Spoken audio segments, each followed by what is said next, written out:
Good Thursday evening, everybody. It's May 30th, 2024, here at PreciseAlgorithmTrading.com.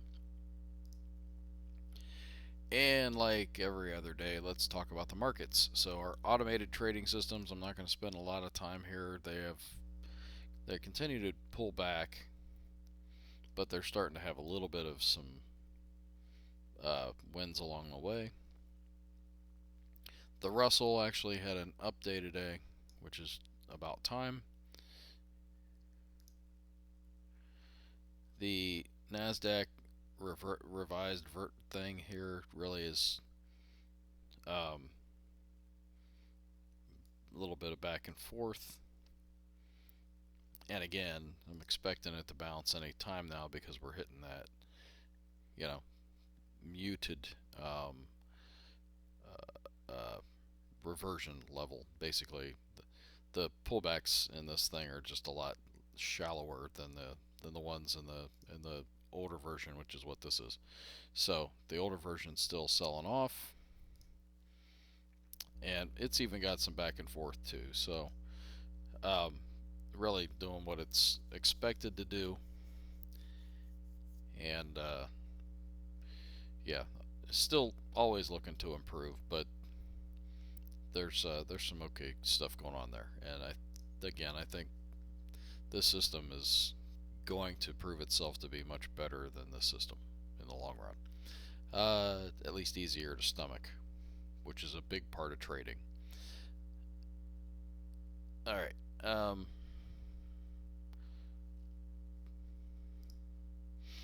Let's go to the Thinkorswim and look at the actual markets. So here's the S&P 500. This is the futures contract, and it is showing tomorrow's action, or at least starting to. So it's down, and it continues to be down. However, I do want to call out something I don't usually do here. Let's put on I think the average. Yeah, so there's the midline for that, and we've crossed it. So I'm looking to see if this thing bounces back up to the midline. Because if you notice, this whole way up, it followed the midline. Along with the 30 and the 15s and all the moving averages that we talk about. And now we've crossed the midline. And there's times you cross the midline and it just bounces right back up. See that? It never makes it to the bottom line, is my point. So the reason I'm even talking about that is because over here on the hourly chart, we're oversold and we've started to show some positive momentum with these yellow bars, even though it doesn't look anything like positive on the actual price chart itself. So if we start to get some more positive up bars here, we could start to see um, that thing turn around before it ever hits the bottom. And I think based on what we've seen in recent history, at least, that could be a positive move. In fact, most of the times when it rises like this, if we don't get a deep pullback, we could literally start to just trade around in this zone up here and go back up to the higher highs. Now, this uh, momentum indicator down here going below zero is a big sign, like a flashing, uh, you know, caution, because when it goes below zero, like it did here, the market sold off hard. We could get that and still put in a higher low. But the fact that this thing's so oversold over here, um, and we're below the Keltner channels, is potentially reason for I could see a potential reversal happening.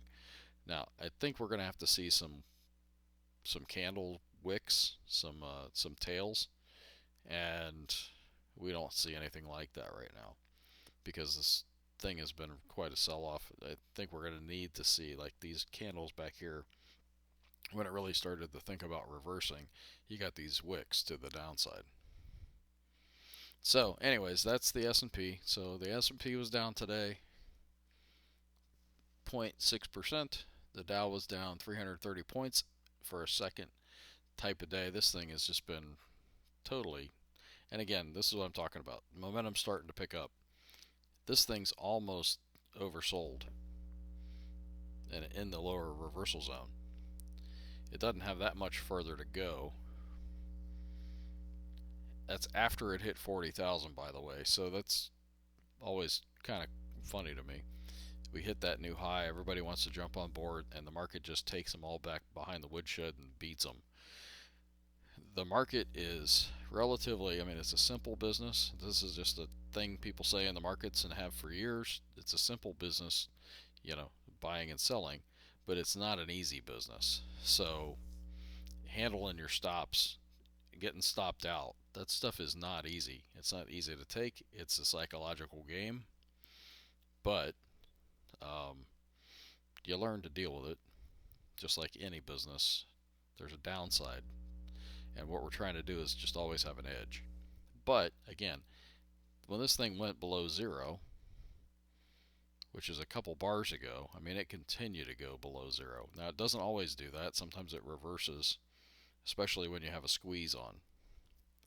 So, anyways, uh, I'm not trying to confuse anybody. I'm just trying to say, look, that on the S&P, that's a big red flag. However, we're oversold and starting to show some positive momentum on the hourly charts. And I believe if I open this up, yeah, if we look at this thing on a 15-minute and then a 30-minute and then a 1 hour chart and a 4 hour chart, it is all down, and we need to start seeing some. There's some tails. There's a tail on the 15-minute chart. There's a tail on the 30. So we're starting to see some tails on the lower time frames, and we could start to see this thing basically recuperate at any point now.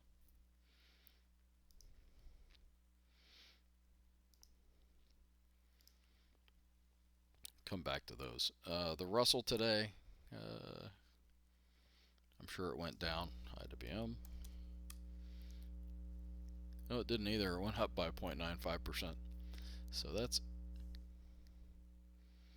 we've.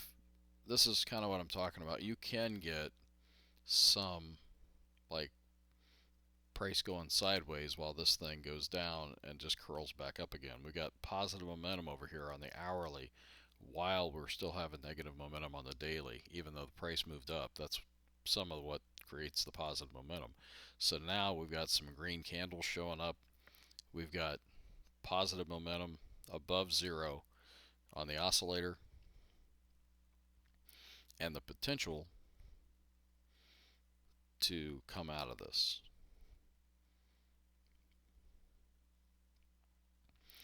That 50% line got tagged and now it came right back up again to the 618. So that's why these Fibonacci's can be really important. So that was the Russell, which looks like this, same kind of thing. And then the NASDAQ went down 1.08%. And we've got positive or negative momentum and it's above zero. We're coming up out of the upper reversal zone here.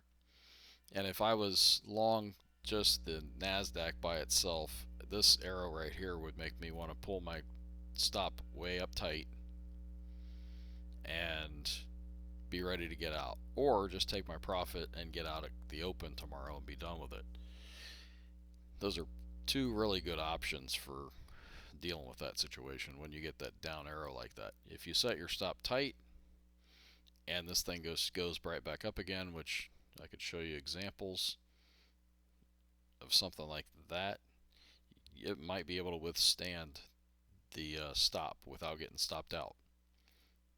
There's other examples where it's more like this, only you get some down arrows. So hopefully that makes sense.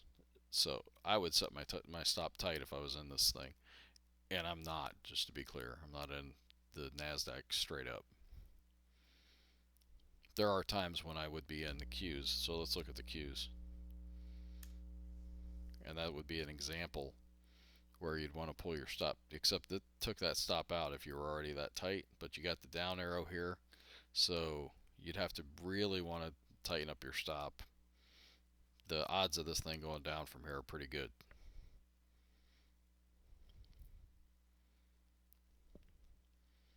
The question is going to be how far. There's a midline, there's the bottom line. So, but we're down in the lower reversal zone here on the hourly chart, and basically you could start getting to see some rounding and some going back up here, which would just make this go sideways in a zone. So I know, but anyways, wanted to elaborate a little bit, and that's where we're at. So that's the Nasdaq. Let's look at IYT, because it's wild to me. IYT is starting to really act like it's going to try to come up now for a little bit. It's been so far down. We're under the Keltner channels on the daily. We've come up on the hourly. Now it's time to come up on the daily. And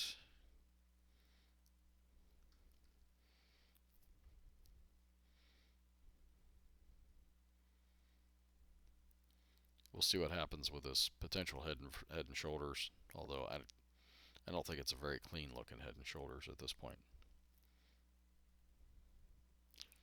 All right. Oil.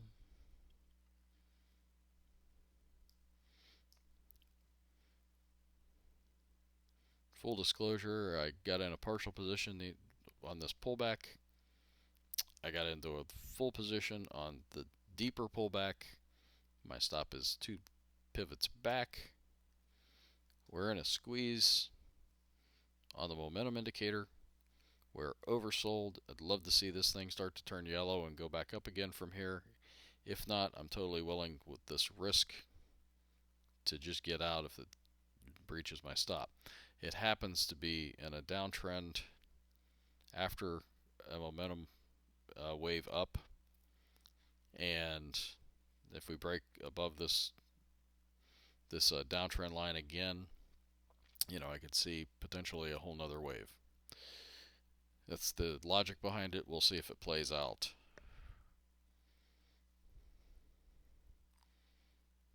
And that was oil. Let's look at gold. Gold's holding up pretty well here, considering it's been wanting to go down. We actually have a little momentum indication back up right now. Not enough to hang my hat on, and we also actually had some positive momentum going on the hourly chart and rolled over back to red. So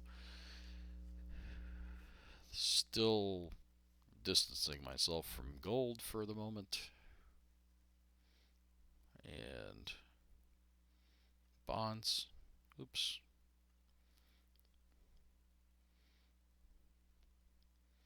They broke that line. They came all the way down. I got out a while back, and they're starting to look like they're healing on the hourly chart, but they got a little ways to go on the daily. All right, let's go flip back into these. This is all the markets added together. We're at the bottom Keltner channel. We've breached the zero line on the momentum indicator, and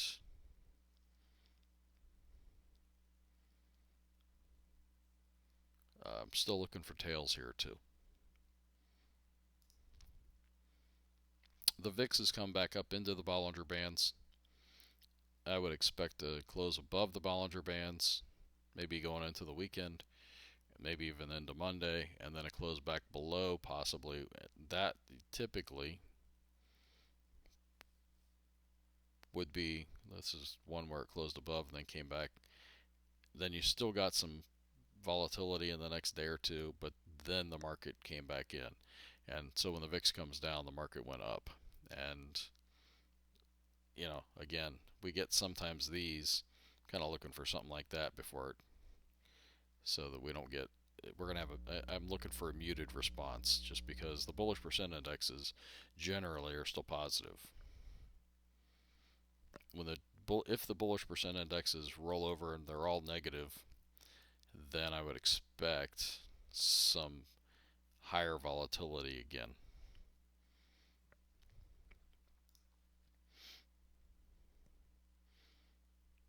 We already talked about this, but we use Dow, and that's the S&P 500, which has turned gray, but that's tomorrow's candle, so nothing really to do about it yet. Above the cloud, and long term looks more bullish than bearish. All right.